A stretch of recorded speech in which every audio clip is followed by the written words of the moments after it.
రామాయణంలో 5వ కాండ అయిన సుందరకాండలో ఉన్నాం. ఈ సుందరకాండలో మొత్తం 68 సర్గలున్నాయి.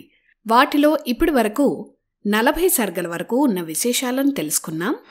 లాస్ట్ ఎపిసోడ్లో హనుమ లంక అంతా వెతికి సీతమ్మను కనిపెట్టడం, సీతమ్మను రావణుడు బెదిరిస్తుంటే చూడటం, ఆ తర్వాత సీతమ్మను కలిసి రామదూతగా పరిచయం చేసుకుని వివరాలన్నీ చెప్పడం, ఈ విశేషాలన్నీ తెలుసుకున్నాం.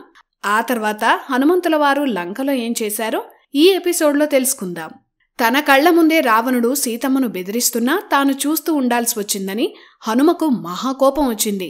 కాని ఆ క్షణంలో సంయమనం పాటిస్తేనే సీతమ్మను కలవడం కుదురుతుంది కాబట్టి ఏమీ చేయకుండా మౌనంగా ఉన్నాడు. సీతమ్మను కలిశాడు. రాముడు తన గుర్తుగా ఇచ్చిన ఉంగరాన్ని సీతమ్మకు చూపించాడు. అలాగే సీతమ్మ తన గుర్తుగా ఇచ్చిన చూడామణిని భద్రం చేశాడు.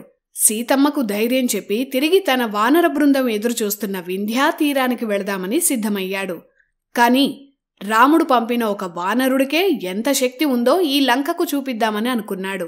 దుర్మార్గులైన ఈ రాక్షసులకు దండోపాయమే సరైన పద్ధతి అనుకున్నాడు.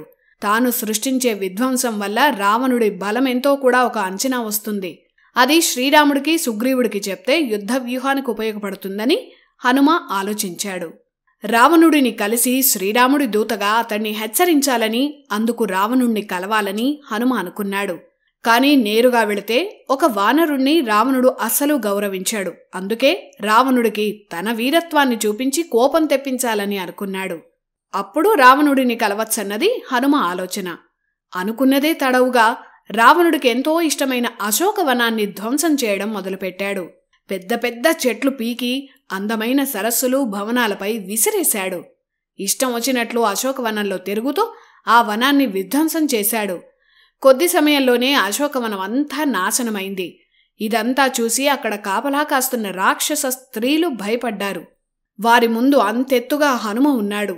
భారీ శరీరంతో ఉన్న హనుమను చూసి ఏ భూతమో ప్రేతమో అని రాక్షస స్త్రీలు వణికిపోయారు. సీత కోసమే వచ్చాడనుకుని ఆ రాక్షస స్త్రీలు సీతమ్మను గట్టిగా అడిగారు. ఈ వానరం ఎవరో తనకు తెలియదని సీతమ్మ చెప్పింది. వెంటనే ఆ రాక్షస స్త్రీలు రావణుడి దగ్గరకు పరిగెత్తారు.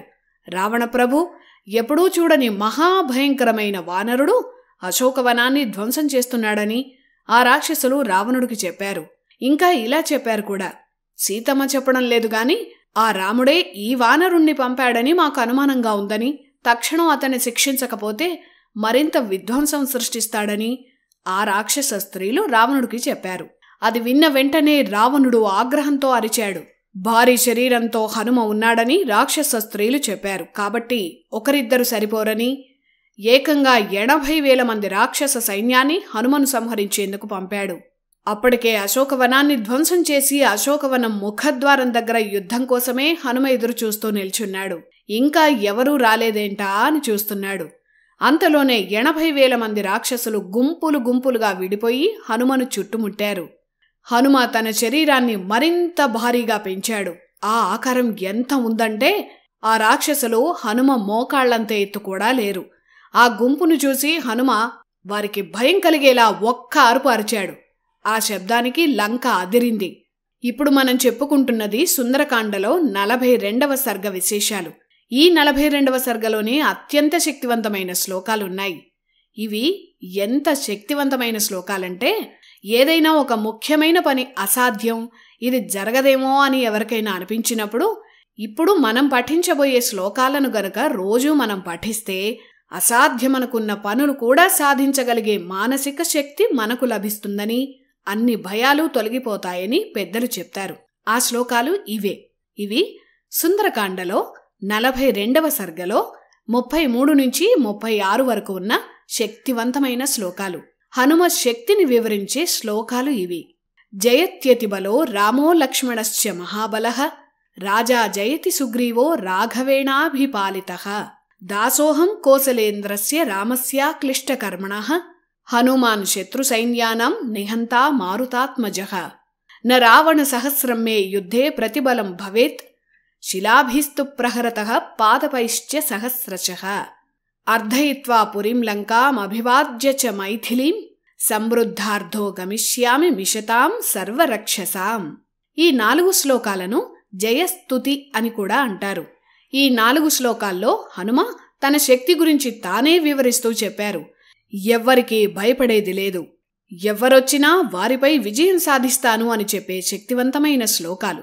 వీటి అర్థమేంటంటే, లోకంలోని అతి శక్తివంతుడు శ్రీరాముడు, అతని తర్వాత అత్యంత శక్తివంతుడు లక్ష్మణుడు, వీరిద్దరి అనుజ్ఞతో పరిపాలిస్తున్న సుగ్రీవుడు కూడా మహాబలవంతుడు, వారి దూతగా వచ్చిన నా పేరు వాయుపుత్రుడు, శత్రు సైన్యాన్ని సంహరించే శక్తివంతుడైన హనుమంతుడు, ఎంతటి సైన్యాన్ని సంహరించినా నాలో అలసట రాదు, నేను కోసలేంద్రుడు అయోధ్యా చక్రవర్తి అయిన శ్రీరాముడికి దాసుడను, నేను వేల సంఖ్యలో రాళ్లను ఎత్తి పెద్ద పెద్ద వృక్షాలను పేకలించి యుద్ధం చేస్తున్నప్పుడు 1000 మంది రావణులు కూడా నా ముందు నిలవలేరు.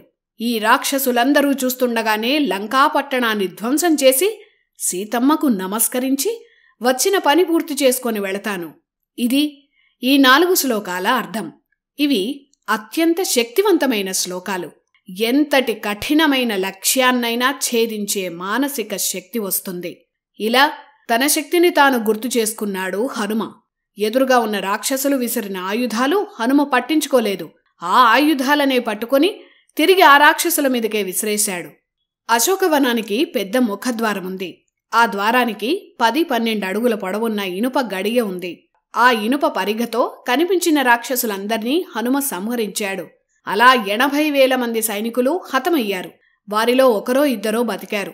వారు రావణుడి దగ్గరకు వణుకుతూ వెళ్లారు. 1000 మంది సైన్యాన్ని ఆ వానరుడు సంహరించాడని రావణుడికి చెప్పారు. రావణుడు ఆశ్చర్యపోయాడు. ఒక వానరం 1000 మంది సైన్యాన్ని సంహరించడమా? అసాధ్యమనుకున్నాడు. రావణుడి మంత్రి ప్రహస్తుడు, అతని కుమారుడు మహావీరుడైన జంబూమాలి ఆ వానరుణ్ణి సంహరించి రావాలని ఆ ప్రహస్తపుత్రుడైన జంబూమాలిని రావణుడు పంపాడు. ఈలోపు అక్కడ హనుమ అశోకవనంలో మిగిలిన వాటిని ధ్వంసం చేస్తున్నాడు. ఆ అశోకవనం దగ్గరలో అందమైన భవనాలున్నాయి. వాటిని కూడా ధ్వంసం చేయాలని ఆ భవనాలపైకి హనుమ ఎక్కి తన శరీరాన్ని ఇంకా భారీగా పెంచాడు. ఒక కొండంత ఎత్తున్న హనుమను చూసి భయపడి చాలామంది రాక్షసులు మరణించారు. ఆ ఎత్తైన భవనం మీద ఉన్న హనుమ లంక అంతా వణికేలా గట్టిగా అరిచాడు. ఆ తర్వాత భారీ ఆకారంతో ఉన్న లంకారక్షకులైన రాక్షసులు హనుమను సంహరించేందుకు పెద్ద పెద్ద ఆయుధాలతో చుట్టుముట్టారు. ఆ భవనానికున్న ఒక పెద్ద స్తంభాన్ని హనుమ పెకలించాడు. ఆ స్తంభంతో ఆ రాక్షసులందరినీ కొట్టి సంహరించాడు. మధ్యలో అగ్ని రగిలి ఆ భవనం భగ్గుమని తగలబడింది. అలా ఒక్కో రాక్షసుణ్ణి సంహరిస్తున్నప్పుడు లంకలో ఉన్న రాక్షస సైన్యంలో ఏ రాక్షసుడికి ఎంత బలముందో హనుమ అంచనా వేస్తున్నాడు. వారిలో 100 ఏనుగులు 1000 ఏనుగులు బలమున్న రాక్షసులు కూడా ఉన్నట్లు హనుమ గమనించాడు. రావణుడి సైనిక శక్తిని తెలుసుకోవడానికే హనుమ ఈ యుద్ధాన్ని కల్పించుకొని మరీ చేస్తున్నాడు. ఈ వివరాలు రాముడికి సుగ్రీవుడికి చెప్తే యుద్ధానికి ఎలా సన్నద్ధమవ్వాలో వ్యూహాలు రచించుకోవచ్చు. అలాగే లంకపై యుద్ధానికి ఎంత సైన్యం కావాలో కూడా తెలుస్తుంది. ఈలోపు ప్రహస్తుడి కుమారుడైన జంబూమాలి హనుమపై యుద్ధానికి వచ్చాడు. జంబూమాలి మహావీరుడు, గొప్ప ధనుర్ధారి. అతని దగ్గర ఒక గొప్ప ధనుస్సుంది. ఆ భారీ ధనుస్సు తీసుకొని హనుమపై యుద్ధానికి వచ్చాడు. అతను అడవిగాడిదలు కట్టిన రథం మీద వచ్చాడు. జంబూమాలి వస్తూనే 100ల సంఖ్యలో బాణాలు హనుమపై ప్రయోగించాడు. ఆ బాణాలు హనుమకు తగిలి గాయాలయ్యాయి. ఆ బాణాల దాడిని చూసి హనుమకు కోపం వచ్చింది. పక్కనే ఉన్న బండరాళ్లను, పెద్ద వృక్షాలను పెకలించి జంబూమాలిపై విసిరాడు. వాటిని జంబూమాలి అస్త్రాలతో ఎదుర్కొన్నాడు. మళ్లీ బాణాలతో హనుమపై తీవ్రంగా దాడి చేశాడు. హనుమ ఒళ్లంతా బాణాలు గుచ్చుకున్నాయి. తీవ్ర ఆగ్రహంతో హనుమ ఒక పెద్ద ఇనుప పరిఘను జంబూమాలిపై బలంగా విసిరాడు. ఆ పరిఘ జంబూమాలి రథాన్ని ముక్కలు ముక్కలు చేసింది. ఆ రథం కింద జంబూమాలి నుజ్జునుజ్జయి మరణించాడు. గొప్ప వీరుడైన జంబూమాలి మరణించాడని తెలిసి రావణుడు తేరుకోలేకపోయాడు. లక్షల సైన్యాన్ని ఒంటి చేత్తో సంహరించగల జంబూమాలి ఒక వానరుడి చేతుల్లో మరణించాడంటే రావణుడు నమ్మలేకపోయాడు. వెంటనే తన మంత్రి పుత్రులను రావణుడు పిలిచాడు. ఆ వానరుణ్ణి నామరూపాలు లేకుండా చేయాలని వారిని ఆదేశించాడు. రావణుడి ప్రధానమంత్రికి 7 కుమారులు. ఒక్కొక్కరు 1,00,000 మంది సైన్యాన్ని సంహరించగల శక్తివంతులు. అలాంటి వీరులు హనుమపై యుద్ధానికి రథాలపై వెళ్లారు. ఈ మంత్రి కుమారుల వెనక ఒక భారీ సైన్యం కూడా వెళ్ళింది.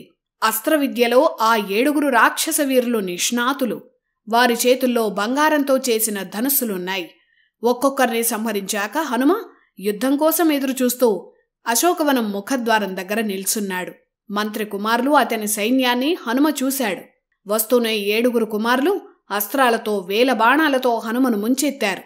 కాని ఆ బాణాల నుంచి హనుమ తప్పించుకొని ఆకాశంలోకి ఎగురుతూ వారిపై యుద్ధం చేశాడు. అంత పెద్ద శరీరంతో ఉన్న హనుమ సైన్యాన్ని తొక్కుతూ తన వాడి గోళ్లతో రక్కుతూ బలంగా దెబ్బలు కొడుతూ ఎంతోమందిని సంహరించాడు. హనుమ భయంకర రూపానికి భయపడి చాలామంది రాక్షసులు పారిపోయారు. ఇక మిగిలిన ఆ 7 మంత్రిపుత్రులను హనుమ ఎత్తి కింద పడేసి భుజబలంతోనే సంహరించాడు. ఆ 7 మహావీరులైన మంత్రి కుమారులు కూడా మరణించారని రావణుడికి తెలిసిందే. రావణుడు కోపంతో రగిలిపోయాడు. వచ్చినవాడు వానరుడు కాదని మహాభూతమో ప్రేతమో అయ్యుంటుందని రావణుడు అనుకున్నాడు. అదే విషయాన్ని రాక్షసులకు చెప్పాడు. తాను గతంలో వాలి, సుగ్రీవ లాంటి మహావానర యోధులను చూశానని, వారిని మించిన ఈ వానర యోధుడితో జాగ్రత్తగా ఉండాలని కూడా రావణుడు హెచ్చరించాడు.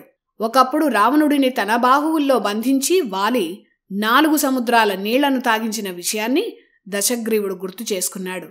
అందుకే రావణుడు హనుమను తక్కువ అంచనా వేయలేదు. గతంలో దేవదానవ యుద్ధాల్లో వీరత్వం చూపించిన రావణుడి సైన్యాధ్యక్షులను హనుమపై యుద్ధానికి పంపాడు. వారు విరూపాక్ష, యూపాక్ష, దుర్ధర, ప్రఘస, భాసకర్ణ. ఈ 5 లంకా సైన్యానికి ముఖ్యులైన సైన్యాధ్యక్షులు. అతి భయంకరమైన రాక్షసులు. ఎలాగైనా ఆ వానరుణ్ణి సంహరించాలని రావణుడు వారిని ఆదేశించాడు. ఆ సైన్యాధ్యక్షులు రథాలు, ఏనుగులు, భారీ సైన్యం, చిత్ర విచిత్రమైన ఆయుధాలతో హనుమ ఉన్న అశోకవనం ముఖద్వారం దగ్గరకు వెళ్లారు. వారంతా ఒక్కసారిగా పర్వత శిఖరమంత ఎత్తున్న హనుమను చుట్టుముట్టారు. వారు ఇనుప బాణాలతో హనుమను గాయపరిచారు. ఆ బాణాలను తప్పించుకునేందుకు హనుమంతుడు ఆకాశంలో ఎగురుతూ వారితో యుద్ధం చేశాడు. అలా ఎగురుతూ దుర్ధరుడి రథాన్ని తొక్కి నుజ్జునుజ్జు చేశాడు. అలా దుర్ధరుడు ఘోరంగా మరణించాడు. ఇలా కాదని విరూపాక్ష, యూపాక్షలు కూడా ఆకాశంలో ఎగురుతూ హనుమతో మాయా యుద్ధం మొదలుపెట్టారు. ఆకాశంలోనే హనుమకు ఆ రాక్షసులకు మల్లయుద్ధం జరిగింది. వారిద్దరినీ నేలమీద పడేసి ఒక పెద్ద సాల వృక్షాన్ని హనుమ పెకలించాడు. ఆ వృక్షంతో వారిద్దరినీ కొట్టి సంహరించాడు. అలా విరూపాక్ష, యూపాక్ష కూడా మరణించారు. ఇక వచ్చిన రాక్షసుల్లో మిగిలింది 2. వారు ప్రఘస, భాసకర్ణ.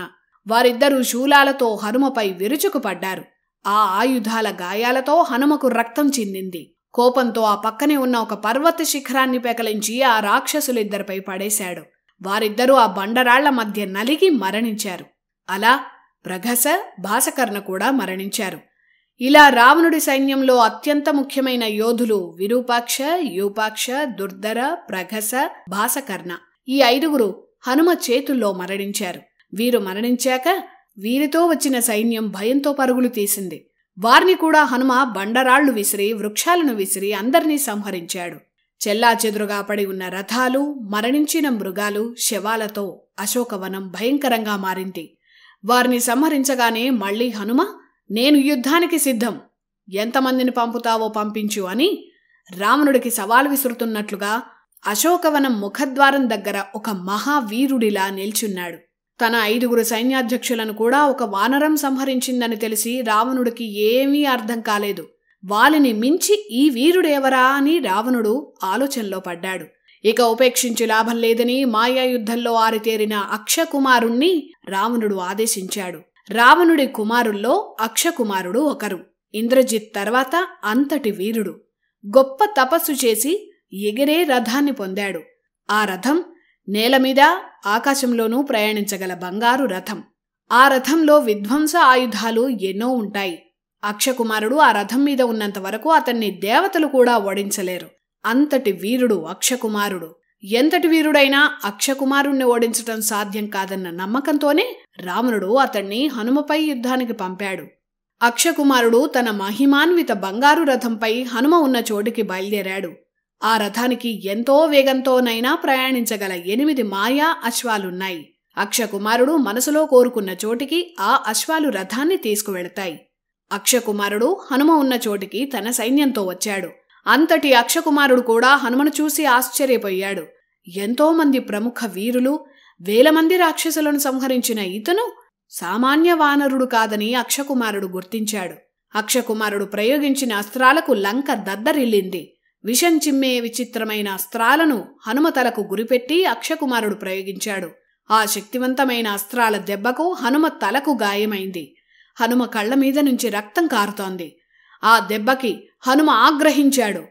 అక్షకుమారుడు ఎగిరే రథంలో మాయాయుద్ధం చేస్తున్నాడు కాబట్టి తాను మాయాయుద్ధమే చేయాలని ఒక్కసారిగా హనుమ తన శరీరాన్ని భారీగా పెంచాడు.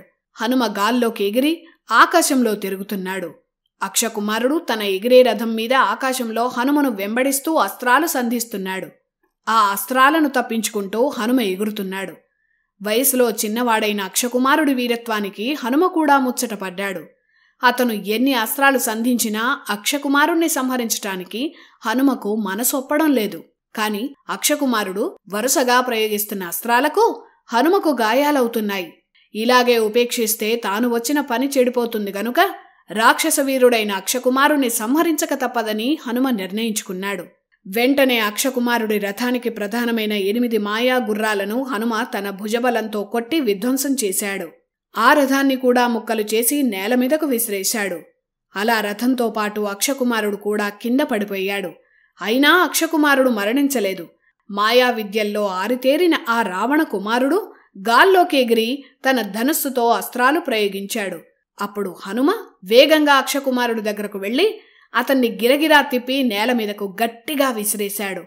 అలా అక్షకుమారుడు మరణించాడు. రాక్షస వీరుల్లో మహాయోధుడైన అక్షకుమారుడిని సంహరించాక మళ్లీ హనుమ అశోకవనం ముఖద్వారం దగ్గర యుద్ధం కోసం ఎదురుచూస్తూ నిల్చున్నాడు. తన కుమారుల్లో చిన్నవాడైన అక్షకుమారుడు మరణించాడని తెలిసి రావణుడు కుమిలిపోయాడు. ఇక ఆ వానరాన్ని నిర్దయగా సంహరించాల్సిందే అని రావణుడు నిర్ణయించుకున్నాడు. ఇంద్రుణ్ణి కూడా ఓడించిన తన కుమారుడు ఇంద్రజిత్ని హనుమపై యుద్ధానికి పంపాడు. ఇక్కడి వరకు సుందరకాండలో 47 సర్గల విశేషాలు పూర్తయ్యాయి. ఇంద్రజిత్ హనుమపై యుద్ధానికి వెళ్ళాక ఏం జరిగిందో నెక్స్ట్ ఎపిసోడ్లో తెలుసుకుందాం. జై శ్రీరామ్, జై హనుమాన్.